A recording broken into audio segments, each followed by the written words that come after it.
Au menu de Regard croisé, la Côte d'Ivoire, le PDCI qui demande un report des élections locales. Le Sénégal, le maire de Dakar, malgré sa condamnation en appel, ne renonce pas à la présidentielle à Centrafrique. Nous allons évoquer la médiation parallèle au Soudan du Sud sous l'égide de Moscou. Et puis le Togo, l'organisation pour bâtir dans l'Union Togo solidaire de l'ancien Premier ministre Agboyome Kodjo qui lance un appel à une union plus large de l'opposition. Autour de moi sur le plateau, Lawson Ayekou, La TV, Radio Lumière. Bonsoir. Bonsoir Samuel, bonsoir à tous les confrères ici présents et bonsoir à tous les téléspectateurs et téléspectatrices de Niro TV. Georges Hérault, vous êtes membre de Cercle des leaders émergents. C'est un parti politique de l'opposition au Togo. Bonsoir. Bonsoir Samuel, bonsoir à tous les téléspectateurs. Et Messan Fiokloa d'Anglenou, directeur de publication de l'Enquêteur. Bonsoir. Bonsoir Sam, bonsoir aux téléspectateurs.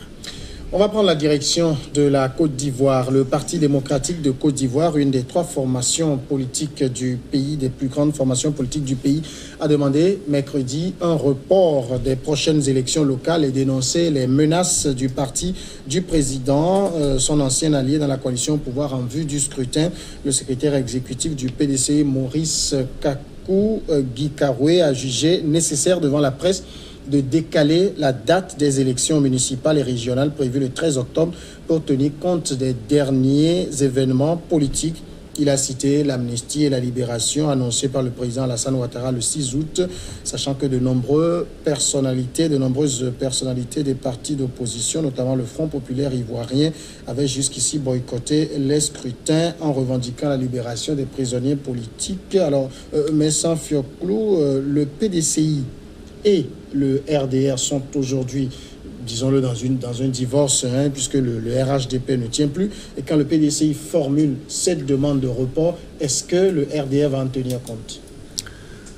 On avait dit sur ce plateau qu'entre le PDCI et le RDR, ça ne va plus.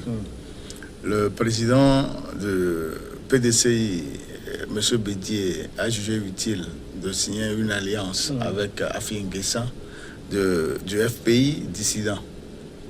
Ce qui veut dire qu'aujourd'hui, la recomposition de la classe politique est à observer. Si l'entretien qu'il y a eu entre Ouattara et Bédier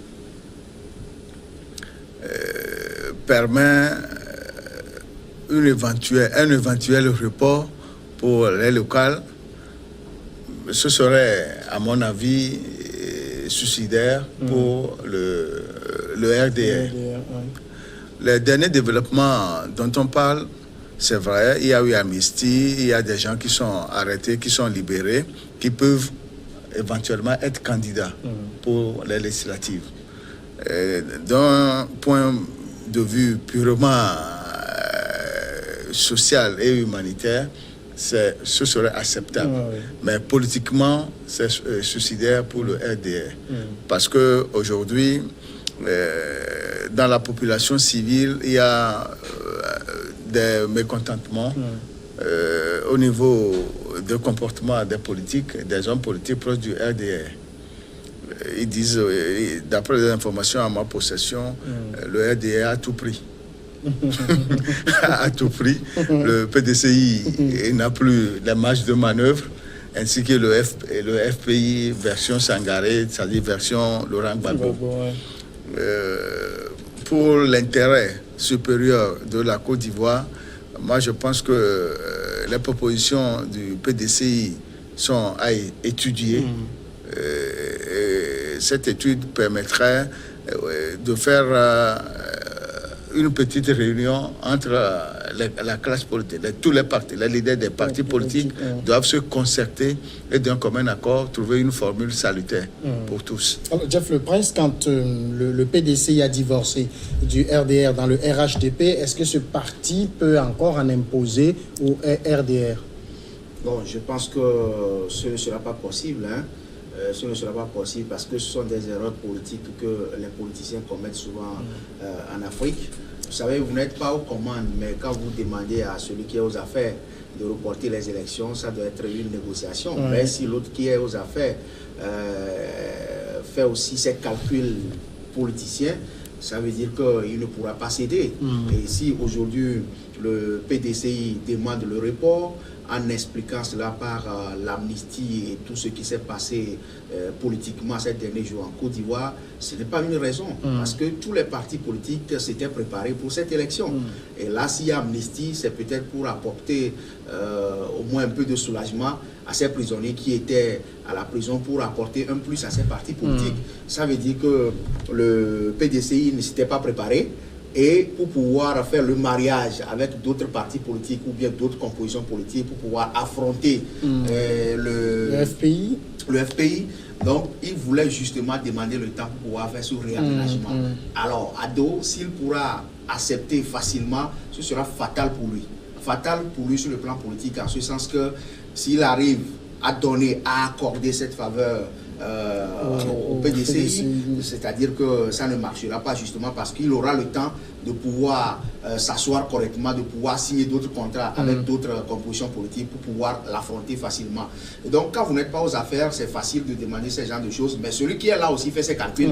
Alors, Nana Ado, Alassane Ouattara, aussi qui est dans ses calculs, de toute façon, pour apaiser la population ivoirienne, je pense qu'il est dans cette dynamique en faisant l'amnistie et tout ce qu'il avait fait politiquement la fois dernière. Donc, il est aussi dans son calcul. Donc, il ne pourra pas céder facilement. Mais s'il advenait qu'il cède, alors il n'a qu'à savoir que ce serait un coup fatal pour son parti politique. Alors, Georges Hérault, est-ce qu'aujourd'hui on peut considérer que le PDCI, qui dans un passé lointain était la plus grande formation politique de Côte d'Ivoire, a perdu un peu de sa superbe? Oui, nous sommes sur un terrain politique. Vous savez, lorsqu'il a fait l'alliance avec Alassane Ouattara, l'attente, c'est que Alassane Ouattara retourne l'ascenseur en 2020. Mais vous avez vu l'autre fois Alassane Ouattara qui a appelé à Bédié de laisser avec une nouvelle génération. Alors, Bédié a su que vraiment l'ascenseur ne va pas revenir. Encore, il y a des ministres PDCI qui sont dans le gouvernement de Bédié. Ils ont lancé des avis pour que les gens reviennent, mais les gens tardent à revenir. Donc tout cela, sur un terrain politique, d'emblée, c'est que Bédié, il sait qu'il est en train de perdre la popularité. Donc, un report, en ce sens, pour lui permettre de bien se préparer pour pouvoir rebondir. Donc c'est en politique, c'est déjà ce qui est...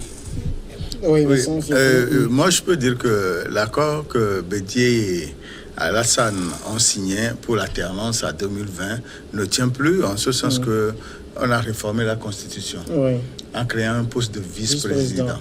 Et c'est un de PDCI qui est le vice-président. Ce qui veut dire que l'accord là, de fait, est caduc. Mais la situation actuelle en Côte d'Ivoire met en difficulté le PDCI de Kona Bédié. Alors, difficulté au point où, pour les élections locales et régionales, le parti ne peut plus avoir les gens qu'il faut pour espérer avoir une large... Il y a Kona Kwaku Bertin qui se bat pour avoir beaucoup de militants du PDCI en sa faveur.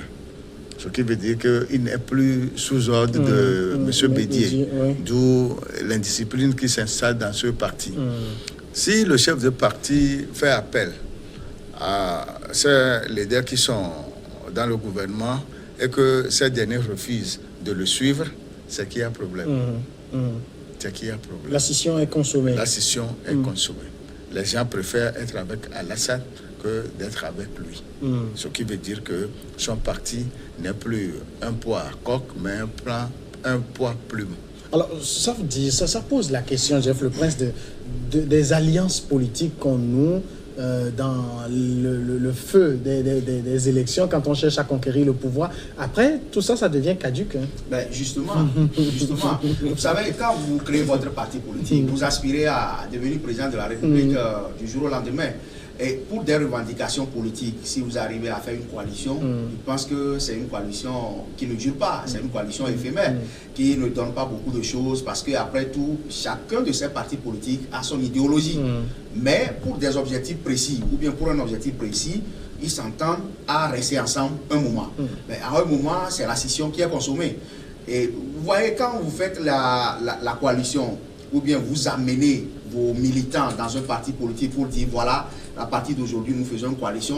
Mais ceux qui ne faisaient pas bien dans ton parti politique, ou bien ceux qui n'appréciaient pas les démarches dans ton parti politique, et s'ils apprécient dans le nouveau parti politique, ben, il faut voir que du jour au lendemain, si vous, chacun retourne dans son camp, tu auras peut-être forcément des militants. Parce que les gens vont dire, ah, quand on n'était pas avec ce monsieur, on ne savait pas que c'était bien comme ça, parce qu'on aura quand même vous donné la chance de vous exprimer, de vous positionner pour des postes. Donc, quand vous faites la coalition, souvent c'est ce qui se passe. La preuve, vous avez vu ce qui s'est passé au Mali avec Ibeka, et quand Cissé n'a pas su quand même rassembler autour de lui toute la classe de l'opposition derrière lui pour le deuxième tour. Alors, c'est ce que nous constatons pratiquement dans tous les pays africains. Je ne vais pas, si vous suivez mon regard, je vais parler du Togo.